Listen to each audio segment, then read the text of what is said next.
it is my honor and privilege to introduce to you the Democratic nominee for Congress in the 5th Congressional District. Television viewers knew who Clement was, but who was the young sandy-haired man who introduced last night's winner?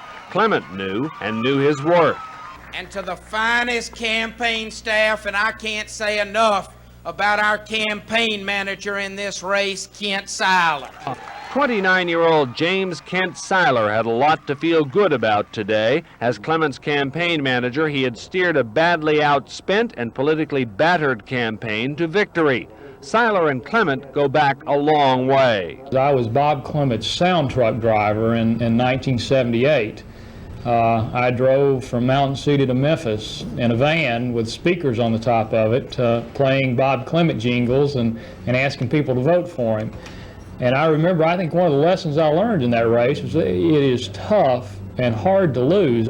Syler went on to become MTSU student body president and a top aide and campaign manager for Congressman Bart Gordon. He became an expert in high-tech campaigning. That's why Clement, an expert in old-style press-the-flesh campaigning, sought him out. It was a marriage made in political heaven.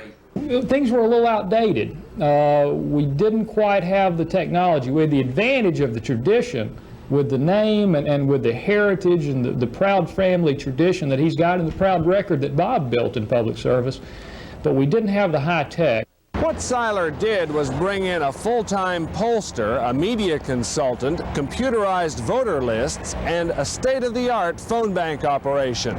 The campaign had daily polls that told it exactly what the voters thought on issues like the alienation of affections lawsuit and Clement's reaction to it. A phone bank assisted by computers identified 19,000 Clement voters. Today, Syler already knew 80% of those voters went to the polls. He feels good. Football players like to play football, and tennis players like to win tennis matches. I like to win political campaigns.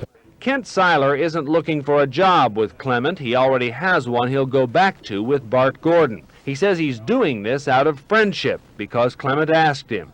And when the time inevitably comes that Kent Syler runs for public office, he will know how it's done, and he'll know who his friends are. Hank Allison, Channel 2 News.